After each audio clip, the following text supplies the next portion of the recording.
അതെ, മറ്റൊരു വീഡിയോ ആയിട്ട് വന്നിരിക്കുകയാണ്. ഇന്ന് ഞാൻ നിങ്ങളെ ഒരാളെ പരിചയപ്പെടുത്താൻ വേണ്ടി വന്നിരിക്കുകയാണ്. ഇത് നമ്മുടെ അഭിലാഷ് മാഷാണ്. അപ്പം പഴയ വീഡിയോയിലൊക്കെ കണ്ടിട്ടുണ്ടാവും അഭിലാഷ് മാഷ്. അഭിലാഷ് മാഷ് അന്ന് നമ്മൾ എവിടേക്കാണ് റൈഡ് പോയത്? അന്ന് എൻ്റെ നാട്ടിലൊരു ക്ലബ്ബുണ്ട്, ചെന്താര. അപ്പം അതിൻ്റെ 50-ാം വാർഷിക ആഘോഷ പ്രചാരണാർത്ഥം പുത്തഞ്ചേരിയിൽ നിന്ന് തുഞ്ചൻപറമ്പിലേക്കൊരു യാത്ര പോയത്. ഇന്നിപ്പോൾ വന്നിരിക്കുന്നത് വേറൊരു വിശേഷം പറയാനാണ്.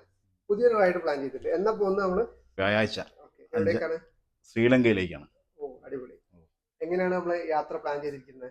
യാത്ര 5-ാം തീയതി രാവിലെ 10 മണിക്ക് എൻ്റെ നാട്ടിൽ നിന്ന് ഫ്ലാഗ് ഓഫ് ഉണ്ടാവും. പിന്നെ കൊല്ലത്തെത്തും. കൊല്ലത്തു നിന്ന് മറ്റൊരു സുഹൃത്തുണ്ട്, അദ്ദേഹത്തെ കൂട്ടിയിട്ട് പിന്നെ അദ്ദേഹം തെന്മലയെത്തും. പിന്നെ അദ്ദേഹവും ഞാനും പിന്നെ തെങ്കാശി വഴി യാത്ര ചെയ്ത് നാഗപട്ടണത്തെത്തും. നാഗപട്ടണത്തു നിന്ന് ബോട്ടുണ്ട്. ശ്രീലങ്കയിലെ ജാഫ്നയ്ക്കടുത്തുള്ള കങ്കേശൻതുറ എന്ന് പറയുന്ന സ്ഥലത്തേക്കാണ് ബോട്ടുള്ളത്. ബോട്ട് മാർഗം 12-ാം തീയതി പിന്നെ ഒരു 11:30 മണിക്ക് ശ്രീലങ്ക എത്തും. അപ്പോൾ ശ്രീലങ്കയിൽ എത്തിയിട്ട് എത്ര ദിവസമാണ് അവിടുത്തെ പ്ലാനിങ് വരുന്നത്?